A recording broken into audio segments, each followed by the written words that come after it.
what is happening really right now inside of Gaza?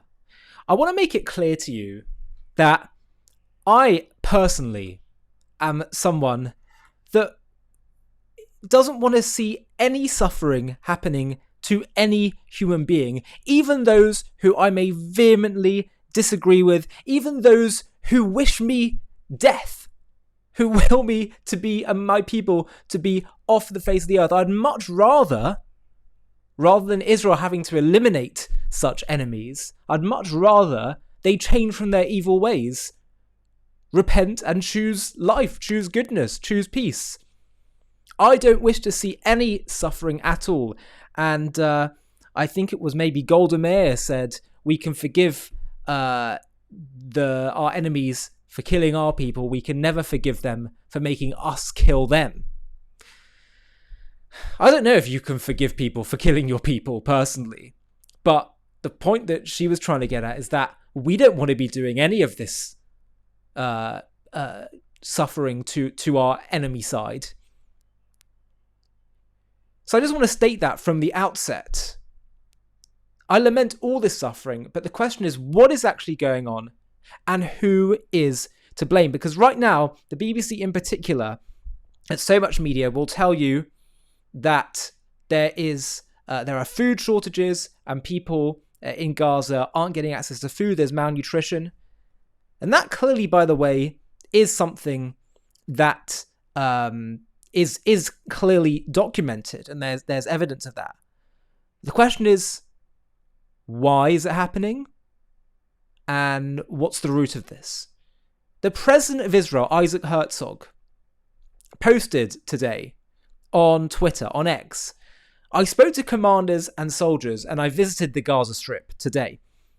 And I spoke to commanders and soldiers of the IDF on the front line, fighting to bring our hostages home, to remove Hamas's vast terror network and tunnels aimed at killing our citizens. I received a full and detailed update on the extensive efforts to ensure humanitarian aid reaches the people of Gaza despite the danger, despite the pain of knowing our hostages are still held in brutal captivity. I asked many questions and verified facts. What is absolutely clear is that the true obstacle to humanitarian relief is Hamas. Huge quantities of aid are flowing in conjunction with UN and EU efforts. And if you don't believe me, look at this video footage that COGAT, the Coordination of Government Activities in the Territories, is an Israeli ministry. They have footage showing 950 trucks filled with approximately 2,500 tons of food standing unused on the Gaza side of the Kerem Shalom crossing. These are UN trucks, and hundreds of them have been parked without. This is just now coming from this footage, and the UN is not distributing them. Presumably, my guess being because they're being held for these people, Hamas. While Hamas leaders cry starvation to the world, what's happening underground? Hamas terrorists feasting in fully stocked tunnels, far from the chaos above. Hoarded supplies, smug smiles. While their people suffer.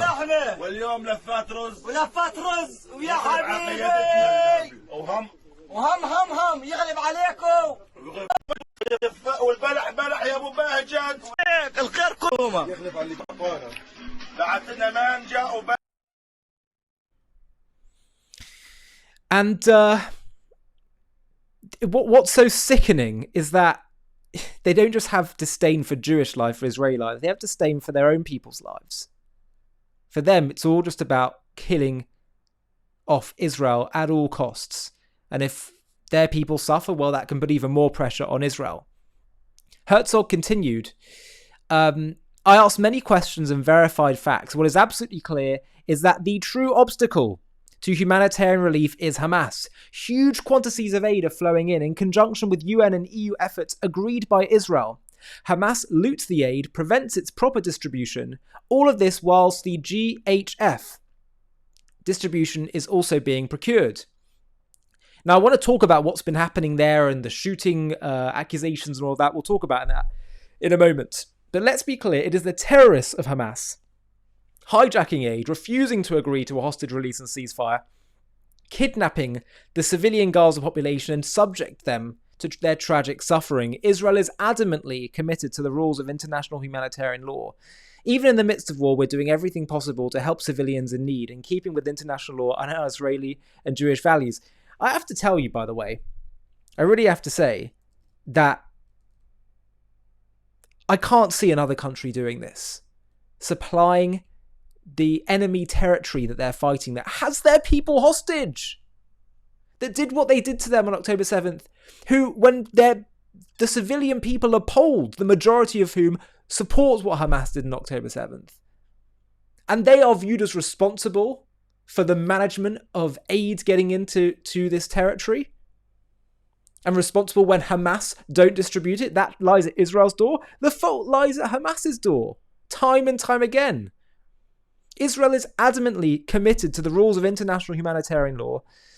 I urge leaders from around the world to look at the facts, to see the reality. The international community must stop playing along with the Hamas propaganda, lies, and modern-day blood libels. State firmly the demand for the immediate release of our hostages and hold Hamas accountable for its crimes against both Israelis and Palestinians.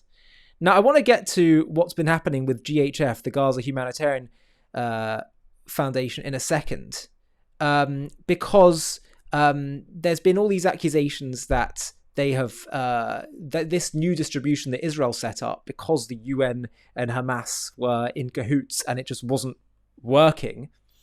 But there's been claims of shootings and things like happening there, so I want to talk about that in a second. But I have to tell you that this whole issue of what's happening in Gaza being so drawn out, the fact that the war is taking such a long time, and the fact that Israel isn't really giving a clear plan on what they're going to do long-term with Gaza. As challenging as it may be, and as much as Israel may have its hands tied, I would like to posit to you that it would be better for Israel, be better for the Arabs of Gaza, and our international support and reaction would be much better if Israel was from the start much swifter, much more comprehensive in just obliterating Hamas and basically enacting a radical plan of maybe what President Trump is suggesting, a relocation plan, which would be better for the Arabs of Gaza, rather than constantly just like doing a bit here, a bit there, getting a bit right, very like, it's like doing a surgery over 2 years. You know, it's cruel for the patient, much as you're worried about hurting the patient. And so this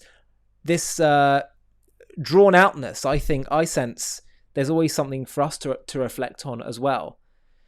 You know, I would never want to blame Jews for anti-Semitism, but there is definitely a principle that when Jews act in the way that our Torah teaches us is the moral way to fight wars, truth resonates with people. And the Jewish people's role is to be a model of Torah values to the world. And I do believe that the world, because that is our destined role, the world will recognize that and respects that. So there's just a timidness here, which comes from a deep place of humanity and well intentions, but it's actually fostering further resentment, which may seem counterintuitive, but it is. Now, the Israeli government, I want to talk about the GHF for a moment. The Israeli government and military have addressed reported killings near the Gaza Humanitarian Foundation aid sites, which have been operating since late May 2025. A few points. Number one, the IDF have consistently explained that there has not been deliberate firing on civilians at these aid sites. They've rejected reports by Haaretz that soldiers were ordered to shoot unarmed civilians to disperse crowds. Prime Minister Netanyahu called such allegations malicious falsehoods. So the IDF has acknowledged they are firing warning shots in multiple incidents. That's different. A warning shot is different, claiming these were directed at suspects who approached troops or deviated from designated safe routes, posing a perceived threat. For example, in incidents on June 3rd, 2025, the IDF stated that soldiers fired warning shots approximately 1 kilometre away from aid sites to prevent individuals from nearing military positions. Number 3, following reports of hundreds of deaths, the IDF announced it's examining reports of incidents of harm to civilians near aid sites. They stated the instructions were issued to forces after lessons learned. Those specifics weren't provided. They also indicated that any allegations of deviations from their directives or international law would be thoroughly investigated. They've explained that Hamas are exacerbating chaos at aid sites, that their militants fire at civilians, and they've killed GHF aid workers. A post from an Israeli account claimed Hamas have brutally killed at least 5 GHF workers en route to a distribution centre, explaining that Hamas are weaponizing aid. And they're also disputing casualty figures provided by Hamas-run health authorities. Israel's robustly defending the GHF system, even though it's really still extremely imperfect, and it's so messy, and welcome to the fog of war in a Hamas-run zone. But the GHF system replaced a UN-led aid distribution as necessary to prevent Hamas from stealing and diverting aid. It's like Israel's damned if they do and damned if they don't. And they argue that a UN system was ineffective and that the GHF, backed by Israel and America, ensures aid reaches civilians, even though it's extremely imperfect. The Israeli media have reported that the IDF have admitted to inaccurate fire that have caused some casualties in some cases, but they maintain these were not deliberate attacks on civilians. So I think it's critical to know the facts, and I honestly say to organisations like the BBC, it's shameful what they're doing with misleading headlines, and then the small print that when, let's say, civilians are hurt, it's not deliberate by the IDF. They make it seem like it is deliberate, which in my books is like a modern day blood libel, basically. And the concern is with all of this, the concern, my dear viewers, is that yes, Israel is winning militarily. Yes, we've pushed back Iran's nuclear progress. Yes, we've pushed back Hezbollah. Yes, we're getting there with Hamas, which is all amazing, and I take my hat off to Israel. But I observe that there's a different battle now that's happening. And the battle here is the demonization of Israel in the global conversation, certainly the Western conversation. And that's where I see things heading. Israel is able to fight back on the military battlefield, but I am noticing increasing demonization of Israel. And when you have demonization, that justifies fighting it, because, well, it's so bad, we need to deal with it. That's what I see as a rising concern on the horizon. And so that's why it is utterly essential that we continue to spread light and to spread the truth of Israel and Israel's story. But I think we need to go deeper, not just stating the facts of the specific conflict. We need to go deeper into the history and to Israel's divine, destined, spiritual ties to this land and to its mission. That, I believe, is what this all comes down to ultimately. And it's only by articulating that we'll be able to move things in a different direction, in my humble opinion. And part of this also is to understand the religious views of the other side. And we've actually just created a new documentary about the theological and religious views that drive the Iranian regime. You'll be shocked when you learn the religious views that inform all of their views about destroying Israel and America. Have a watch of the trailer. The Islamic Republic of Iran. For over 4 decades, its leaders have stood defiantly, their voices thundering through Tehran's streets, chanting death to Israel and waging a relentless war on the West. But what fuels this fierce, unyielding hatred? Is it politics? A grab for regional power? Or something even more profound? A theology that casts Israel and the West as cosmic enemies in a divine battle for the end of days.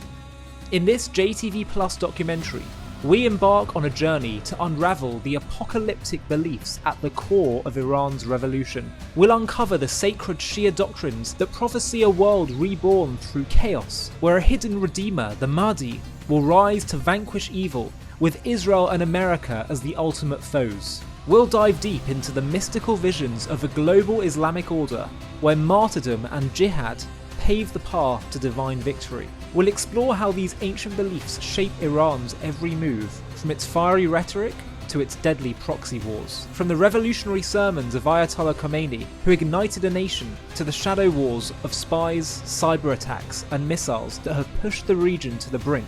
We'll trace the arc of a regime bent on reshaping history, and we'll reveal the climactic moment when Israel struck back with Operation Rising Lion, a daring, high-stakes operation that shook the world and redefined the conflict. This is not just a story of a nation, but of a creed that seeks to rewrite the future, a conflict that threatens to engulf us all. Join us as we expose the hidden truths behind what Iran sees as its sacred mission, its unrelenting rage, and the battle for our world's destiny. To watch this JTV Plus documentary and access much more premium content, click on the link in the video description.